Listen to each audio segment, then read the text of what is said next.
এবার সিদ্ধেশ্বরী, তুমি ওদেরকে রক্ষা করো।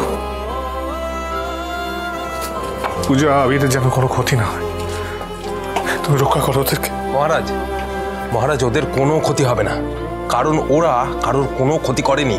করেছে অফিসার, করেছে। ওরা নিজেদের ক্ষতি করেছে, ওরা নিজেদের বিপদ ডেকে এনেছে। তার মানে তুমি বলতে চাইছো এটা অ্যাক্সিডেন্ট নয়, এটা একটা ষড়যন্ত্র?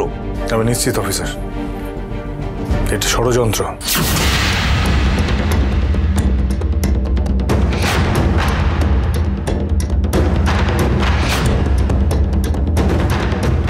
আর আমার সন্দেহ যদি সত্যি হয় তাহলে আমার থেকে খারাপ কেউ হবে না। ষড়যন্ত্রকারী নিজের শেষ ডেকে আনবে। মহারাজ, মহারাজ, নিজেকে কন্ট্রোল করো, আমাদের ইনভেস্টিগেশনের উপর একটু আস্থা রাখো। কিন্তু স্যার, আমি তো কোনোদিন আইন অমান্য করিনি। কিন্তু স্যার, আমার একটা সহ্যের সীমা আছে। এই নিয়ে দুবার পূজা কিন্তু বিপদে পড়লে, এইভাবে বিপদে পড়লাম। সে কি, তুমি এই গোডাউনের ব্যাপারটা আগে তো বলনি? না, বলিনি। পরিবারের লজ্জার কথা, পরিবারের সম্বন্ধে কি বলবো, তাই বলি। পরিবারের লজ্জা?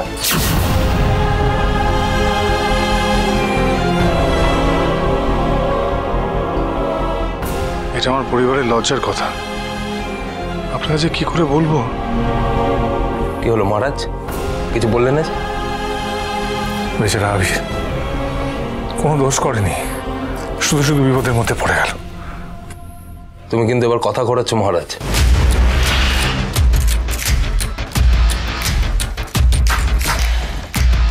কথা ঘোরালেও কথাগুলো কিন্তু রয়ে যাবে। সোমনাথ মুখার্জি, আজকের দুর্ঘটনার নেপথ্যে তোমার ভূমিকা থাকলে আজই তোমার জীবনের শেষ দিন হবে।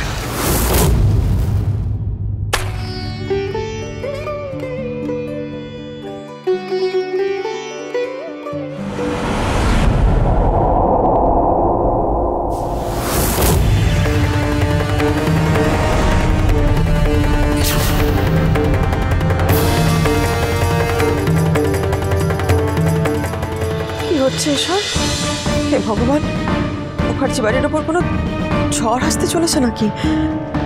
হে মা, হে মা, সব সংকট থেকে রক্ষা করো মা, সব সংকট থেকে রক্ষা করো।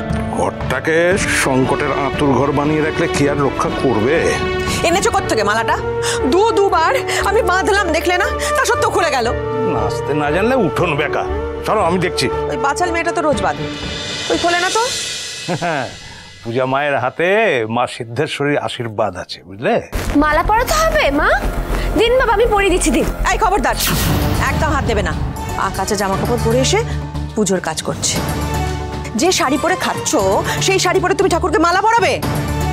কি সাংসারিক বুদ্ধি তোমার, বুঝি না তো।